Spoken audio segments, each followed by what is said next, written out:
I always thought of myself as a writer, always, my whole entire life, because my mother gave me notebooks when I was very, very young. And she would say, write down what you did today. Write down what you saw. And I did that. And so I thought, well, I'm a writer.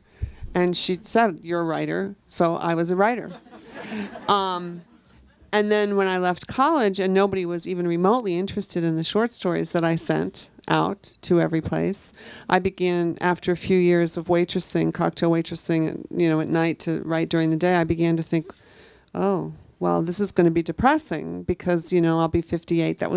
It's funny, that was the age I thought of. I'll be 58 and I won't have published anything and I'll be a cocktail waitress and that will be depressing. So I went to law school. And I went to law school because I thought, well, I'll be a lawyer and write during the night. I was so misinformed. But I went to law school. I dropped out. I went back. I finished up. I failed the bar. I passed the bar. And I was a lawyer for 6 months. And I was a horrible lawyer. I was a terrible lawyer. And I came home one afternoon, and I remember it so clearly. And I stood in the backyard, and I remember thinking, all right, you can be a bad lawyer for the rest of your life, or you can now, because then I thought about death, and I thought, well, what if I'm dying? And I never gave it my shot. What if I never really tried to be a writer? And I thought, I'm going for it. And the idea of being 58 and a cocktail waitress, unpublished at that point, seemed very dignified. It did.